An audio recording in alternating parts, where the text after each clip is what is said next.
agora a gente vai direto para Brasília atualizar você como é que está a situação por lá, depois dos atos de vandalismo praticados ontem na capital federal. Quem informa a gente é o repórter Afonso Marangoni, que está com a gente nesse momento. Muito bom dia, Afonso.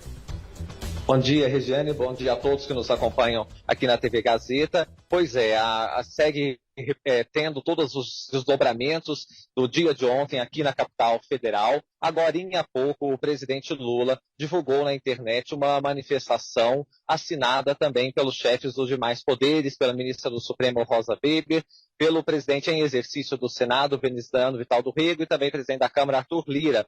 Os poderes estão emanados em defesa da democracia, dizem que atos de terrorismo e de vandalismo não serão aceitos e lembram a importância da Constituição de 1988 para a estabilidade democrática do país. Então, essa carta, divulgada agorinha há pouco, depois que Lula se reuniu no Palácio do Planalto com esses chefes de poderes. Olha, uma outra informação de agora a pouco é que a Polícia Militar do Distrito Federal e também o Exército atuam agora fortemente para desmobilizar aquele acampamento de pessoas com intuito golpista em frente ao quartel-general do Exército. Ônibus estão saindo, levando essas pessoas, então, para as autoridades competentes. Há, portanto, essa mobilização neste momento aqui também na capital federal, naquele acampamento que tem ficado aqui por muito tempo, desde então de que o presidente Lula venceu as eleições e os grupos de radicais não reconhecem a vitória do petista. Uma outra informação que segue repercutindo muito aqui é que o ministro do Supremo, Alexandre de Moraes, ele determinou o afastamento do governador do Distrito Federal, Ibanez Rocha. Essa medida foi tomada no fim da noite e quem está interinamente no cargo, um afastamento que dura 90 dias, é Celina Leão, vice-governadora eleita aqui pelo Distrito Federal, junto com Ibanez Rocha. Como eu disse, Regiane, Lula tem uma agenda intensa de encontros. Ele se encontrou, então, com a ministra Rosa Weber, com o ministro Luiz Roberto Barroso, Dias Toffoli, do Supremo Tribunal Federal, e também com Arthur Lira. Por essa nota que a gente mostrou agorinha, é a expectativa também que o representante do Senado Federal tenha se encontrado com o Lula. Agora, de acordo com a agenda do presidente da República, ele vai se encontrar com os comandantes das 3 Forças Armadas, a Exército, Marinha e Aeronáutica, para ter uma situação, um cenário de momento, além, claro, do ministro da Defesa, José Múcio Monteiro. Isso está, portanto, na agenda de Lula. E mais para o fim do dia, às 6 horas da tarde, ele vai se encontrar com governadores, tudo para mostrar uma coesão dos poderes da República e também dos entes federativos, que inclusive já prestaram auxílio aqui ao Distrito Federal. Lembrando que todas as forças de segurança, no âmbito das suas competências, estão atuando. Por exemplo, a Polícia Federal, que montou um gabinete de crise diante dessa situação aqui em Brasília. Bom, e a gente tem que falar das cenas lamentáveis do dia de ontem, das depredações que aconteceram em edifícios que, além de serem históricos, representam a democracia do país. No Congresso Nacional foi grande os estragos, o Salão Verde, que é icônico, né, ali para as discussões políticas, ele foi destruído, as imagens são de muita destruição, inclusive no painel importante de Mariane Perretti, que é uma grande muralista, vitalista aqui de Brasília, também foi danificado diante desta invasão de vândalos ao prédio do Congresso Nacional, que abriga a Câmara dos Deputados e também o Senado Federal. Por causa disso, inclusive, nem há expediente na Câmara dos Deputados para os funcionários. No Supremo Tribunal Federal, as imagens mais fortes que rodaram o mundo são do plenário do Supremo Tribunal Federal. Ali onde as decisões mais importantes do judiciário brasileiro são tomadas, com os 11 ministros, ficou praticamente tudo em ruínas. As cadeiras dos ministros foram danificadas e até o brasão da República, o símbolo da República, foi tirado pelos manifestantes vândalos, né, que fizeram então esse ato terrorista aqui na capital federal. No Palácio do Planalto não foi diferente. O próprio Palácio do Planalto divulgou imagens depois, né, desse ocorrido, mostrando aí que o Salão Nobre ficou totalmente quebrado realmente, além de gabinetes, inclusive da primeira-dama Janja Silva, os criminosos entraram ali em toda aquela área e foram quebrando tudo que viam pela frente. Isso dá para ver claramente nas imagens. O ministro Paulo Pimenta, que é da Secretaria de Comunicação Social, ele inclusive falou que dentro do Palácio do Planalto é uma região muito grande, né? Ali tem o prédio histórico e tem vários anexos, e que uma área do GSI, que é o Gabinete de Segurança Institucional, também foi invadida e que os criminosos levaram até armas. Vamos acompanhar o que ele disse. Aqui é no térreo do Palácio do Planalto, numa sala do Gabinete de Segurança Institucional. Cada uma dessas maletas aqui são armas. Armas letais e armas não letais que foram levadas daqui. Tentaram botar fogo. Cada uma dessas maletas no chão, cada uma dessas maletas que vocês estão vendo, em cima da cadeira, em cima das mesas, são armas letais e armas não letais que foram roubadas pelos criminosos de dentro do Palácio do Planalto. Mais um crime a ser apurado, Padilha. E Pimenta, algo que chama a atenção, porque nos demais andares eles depredaram. Tinham informação de que aqui se guardavam armas. Tinham informação do que deveriam levar daqui. Levaram armas, levaram documentos, munição, isso é muito grave. Isto significa informação. E a repercussão foi imediata e está acontecendo até agora, né? A gente disse dessa reunião do presidente Lula com os demais chefes de poderes, mas ontem mesmo o Supremo Tribunal Federal se pronunciou, disse que o Supremo Tribunal Federal atuará para que os terroristas que participaram desses atos sejam devidamente julgados e exemplarmente punidos.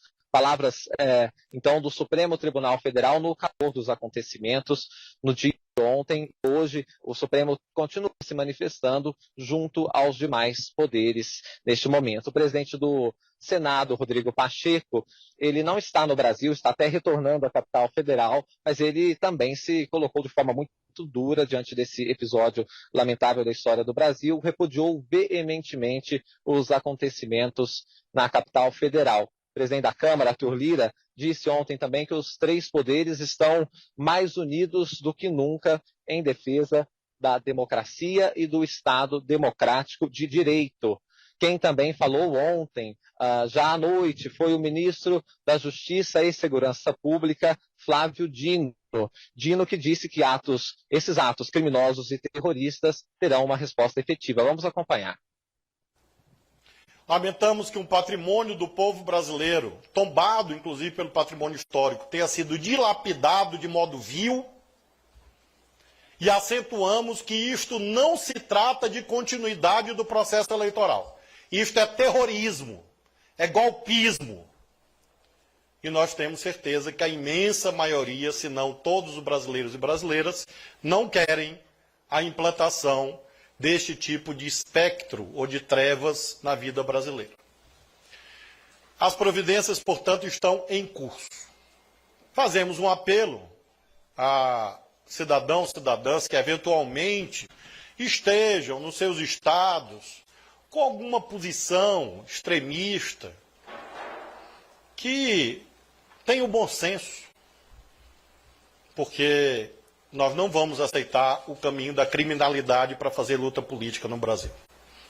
Criminoso é tratado como criminoso. E as providências estão sendo tomadas e continuarão a ser tomadas nas próximas horas e nos próximos dias. Pois é, palavras então de Flávio Dino. Agora quem vai ajudar a gente nesta cobertura especial é o repórter Fernando Oda, que está em São Paulo e tem mais informações. Fernando, bom dia para você. Afonso, bom dia para você, bom dia também para todo mundo que está acompanhando a Revista da Cidade. Olha, enquanto o terrorismo tomava conta lá de Brasília, o presidente Lula, do PT, cumpria uma agenda em Araraquara, no interior de São Paulo, onde ele visitou a cidade para avaliar os danos que as chuvas haviam causado no município, até que foi surpreendido pela notícia do que estava acontecendo em Brasília. Então, imediatamente ele vai para a prefeitura lá de Araraquara, junto com ministros que o acompanhavam e também com o prefeito de Araraquara, Edinho Silva, do PT. E lá na prefeitura ele se fecha em reunião por 2 horas e depois faz o primeiro pronunciamento à imprensa. Ele avaliou que houve uma falha de segurança lá no estado e também de que se comprometeu a encontrar e punir os responsáveis. Vamos ouvir um trecho do que disse o presidente Lula. Como verdadeiros vândalos, destruindo o que encontrava pela frente. Nós achamos que houve falta de segurança e eu queria dizer para vocês que todas essas pessoas que fizeram isso serão encontradas e serão punidas. E essas pessoas, esses vândalos, que a gente poderia chamar de nazistas fanáticos, de fascistas fanáticos, sabe, fizeram o que nunca foi feito na história desse país. Artigo 1º. Fica decretada intervenção federal no Distrito Federal até dia 31 de janeiro de 2023.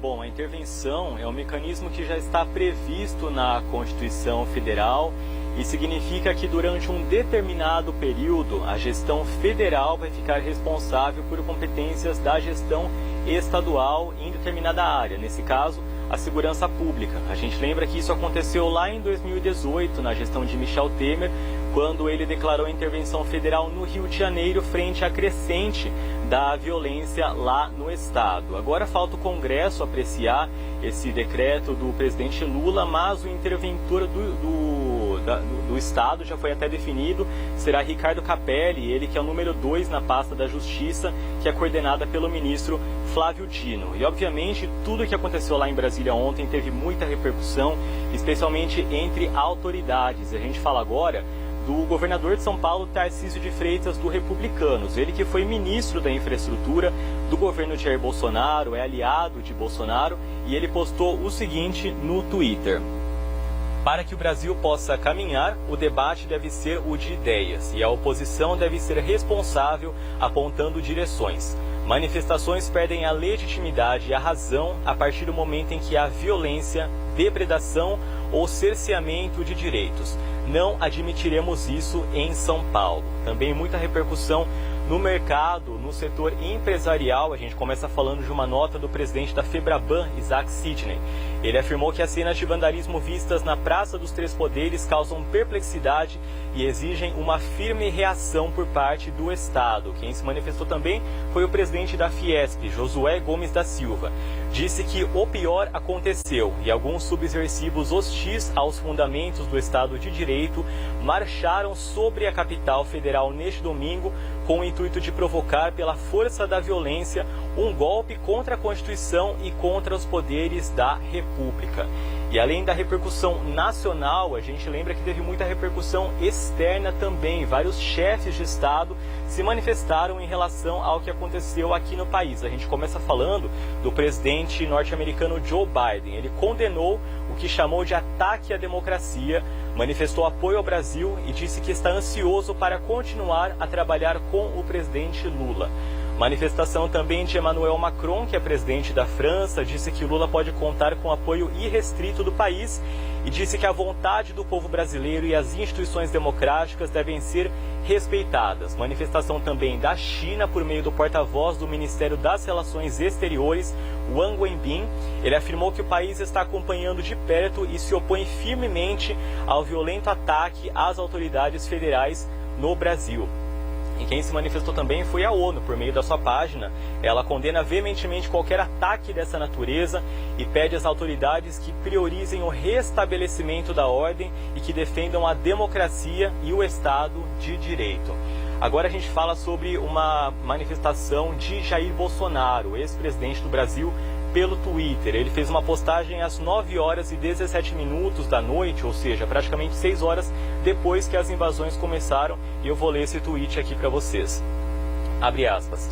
Manifestações pacíficas na forma da lei fazem parte da democracia. Contudo, depredações e invasões de prédios públicos, como ocorridos no dia de hoje, assim como os praticados pela esquerda em 2013 e 2017, fogem à regra. Ao longo do meu mandato, sempre estive dentro das 4 linhas da Constituição, respeitando e defendendo as leis, a democracia, a transparência e a nossa sagrada liberdade. No mais, repudio as acusações sem provas a mim atribuídas por parte do atual chefe do Executivo do Brasil. A gente lembra que Jair Bolsonaro está nesse momento em Orlando, na Flórida, lá nos Estados Unidos. Ele viajou ao país norte-americano no dia 31 de dezembro, ou seja, às vésperas de deixar o poder aqui no país, e está lá desde então. Até o momento, pelo menos 5 congressistas já manifestaram a vontade de extradição do presidente Jair Bolsonaro do país, porque, segundo eles, ele é um dos responsáveis pelo ocorrido ontem lá em Brasília. E além de toda essa repercussão que eu acabei de mencionar, reflexos também na manhã de hoje, não só lá no Distrito Federal, como adiantou nosso colega Afonso Marangoni, mas também aqui em São Paulo, na Marginal Tietê. Um grupo de bolsonaristas extremistas bloqueou parte da rodovia na altura da Ponte dos Remédios após atearem fogo em materiais, em pneus também que estavam lá na Marginal, como vocês podem ver aí pelas imagens, e a via ficou interditada durante 1h30, ou seja, durante esse período ninguém pôde transitar lá na Marginal Tietê. Agora a gente volta lá para Brasília de novo com o nosso colega Afonso Marangoni, que traz mais atualizações. Afonso, com você. Obrigado, Fernando. Pois é, aqui então na capital federal, a situação de momento é essa. Por ordem do ministro Alexandre de Moraes, aquela ocupação golpista em frente ao QG do Exército está sendo desmobilizada e as pessoas seguindo, portanto, as autoridades competentes. Agora, uma informação importante é que o decreto de intervenção na segurança pública do Distrito Federal, ele tem algumas etapas a cumprir, e a mais importante delas é ser referendado pelo Congresso Nacional. Ainda não tem uma clareza de como é que isso se dará, por causa justamente da depredação do patrimônio público, né, por esses vândalos, e também porque ainda não foi dado detalhes. Já foi avisado, os parlamentares já estão cientes de que deixarão extraordinariamente o recesso para votar essa intervenção federal na segurança pública, e a gente vai, ao longo da programação aqui da TV Gazeta, detalhando exatamente como se dará isso. Um adendo também, eu como repórter aqui em Brasília, conheço detalhadamente cada um desses prédios públicos, e a gente sabe a importância histórica de muitas das esculturas dos prédios ali, projetados por Oscar Niemeyer, que representam a inteligência mesmo brasileira na arte, e é muito triste, portanto, ver essas imagens, e o próprio Supremo Tribunal Federal, ele colocou que tudo será reconstruído e que tudo voltará, portanto, à normalidade como tem que ser. Então, essa intervenção federal aqui na segurança pública do DF ainda vai ser analisada, portanto, pelo Congresso Nacional, e a gente vai acompanhar isso ao longo do dia aqui na TV da Gazeta. Agora voltamos com você, Regiane. Muito obrigada pelas informações, Afonso, e também ao Fernando, que está aqui em São Paulo, Afonso lá em Brasília. Obrigada pelas atualizações aqui. A qualquer momento vocês podem voltar, tá bom? Com qualquer novidade. A gente está aqui com o espaço aberto para vocês também, tá bom? Agora, acho que fica aqui também o nosso lamento, né, Leãozinho? Nossa, se você quiser falar alguma coisa a esse respeito. A gente viu que muitas prisões já foram feitas, não dá para chamar isso de manifestante, eu acho que a gente já pode colocar na categoria de vândalos, né? Foram presos. Mesmo. Mais de 1.200 pessoas já estão presas. Vamos ver, continuar acompanhando agora como é que vai ser encaminhado, né? Muitos deles já foram para Papuda, inclusive. Eu não sei você, mas eu senti como se estivesse invadindo a minha casa. Mas não é? É a nossa casa, é a casa do povo. É uma agressão, de uma violência, né? Como se tivessem entrado em casa e quebrado. Não tem sentido, né? Quer dizer, é uma coisa sem objetivo nenhum, sem objetivo, né? Não dá para entender. Muito triste, muito triste mesmo. A gente vê obras importantíssimas de valor inestimável, aquela tela gigante de Cavalcante, exatamente, que não tem nem valor, né? Ele já teve obras vendidas por milhões e milhões de reais, né? E com 6 estocadas a faca ali, né? Destruiu um patrimônio assim que é irrecuperável. Aquelas comemorações que a gente via pela internet. Comemorando o quê, né? Comemorando o quê, né? Pelo amor de Deus.